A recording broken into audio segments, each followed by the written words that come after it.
जब लालू प्रसाद जी माननीय लालू जी देश के रेल मंत्री थे, उस समय एक योजना की घोषणा की गई थी इसी सदन में। वो घोषणा थी मैनपुरी से एटा, कासगंज होते हुए बदायूं, बदायूं से संभल होते हुए गजरौला तक नई रेल लाइन की घोषणा की गई थी माननीय मंत्री जी, माननीय लालू जी के समय, और आज तक उसकी घोषणा पे कभी सर्वे भी नहीं हुआ। इसलिए मेरा अनुरोध है, वो पुरानी योजना है। धर्मेंद्र जी, आप ये समझो अब कि घोषणाएं घोषणा होती थी, कुछ नहीं होता था।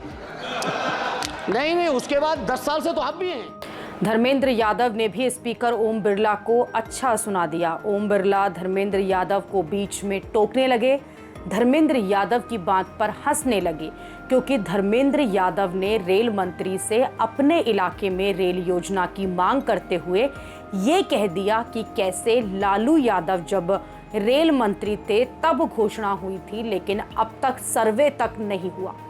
इस पर ओम बिरला ने धर्मेंद्र यादव को हंसते हुए टोका, कह दिया कि पहले सिर्फ घोषणाएं ही होती थी, लेकिन इसका जवाब धर्मेंद्र यादव ने दिया कि 10 साल से तो इनकी भी सरकार है।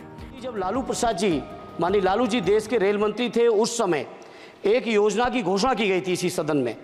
वो घोषणा थी मैनपुरी से एटा, कासगंज होते हुए बदायूं, बदायूं से संभल होते हुए गजरौला तक नई रेल लाइन की घोषणा की गई थी माननीय मंत्री जी, माननीय लालू जी के समय, और आज तक उसकी घोषणा पे कभी सर्वे भी नहीं हुआ। इसलिए मेरा अनुरोध है, वो पुरानी योजना है। धर्मेंद्र जी, आप ये समझो अब कि घोषणाएं घोषणा होती थी, कुछ नहीं होता था। नहीं, उसके बाद 10 साल से तो आप भी हैं, 10 साल से ये भी हैं अध्यक्ष जी। ऐसा नहीं है 10 साल से ये भी बैठे हैं। चूंकि हमारी पार्टी के पास समय कम है, इसलिए हम उसको ज्यादा लंबा नहीं कहेंगे। दूसरा, मैनपुरी से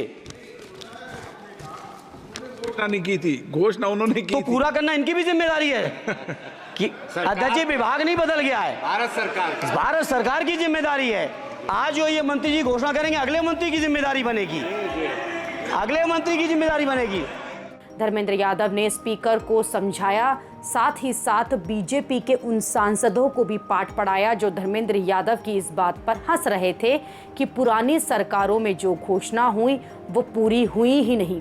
धर्मेंद्र यादव ने इसी पर कहा कि जो भी सरकार में होता है उसकी जिम्मेदारी होती है, फिर चाहे घोषणा किसी ने की हो। अरे 10 साल का हिसाब दे दो, अरे 10 साल का हिसाब दे दो। चलिए धर्मेंद्र जी, अरे मेरे पास समय कम है, उसका दुरुपयोग ना करो। धर्मेंद्र जी बोलिए। अध्यक्ष जी, मैनपुरी से दिल्ली के लिए, मैनपुरी से लखनऊ के लिए, बदायूं से लखनऊ के लिए, बदायूं से दिल्ली के लिए इन रेल लाइनों की सख्त, रेलवे ट्रेनों की सख्त जरूरत है। माननीय मंत्री जी, 5वें नंबर की आपकी इकोनॉमी आ गई। आपके पूर्व जो हमारे सदस्य हैं निशिकांत जी, आपके हिसाब से तो सब कुछ बदल गया रेल में। अरे कुछ तो दे दो कि केवल उधर के लिए सब कुछ है, बिल्कुल सही, केवल सब कुछ उधर के लिए है। तो सबका साथ सबका विकास का नारा बंद करो, और अगर नारा देना है, नारे को सच बनाना है, प्रधानमंत्री जी की बात को सही साबित करना है, तो माननीय मंत्री जी, ये जो मांगे हमने रखी हैं, आजमगढ़ लोकसभा के लिए रखी, मैनपुरी के लिए रखी, आजमगढ़ के लिए, बदायूं के लिए रखी, संभल के लिए रखी, एटा के लिए रखी, इन सभी को पूरी कर दीजिए मंत्री जी।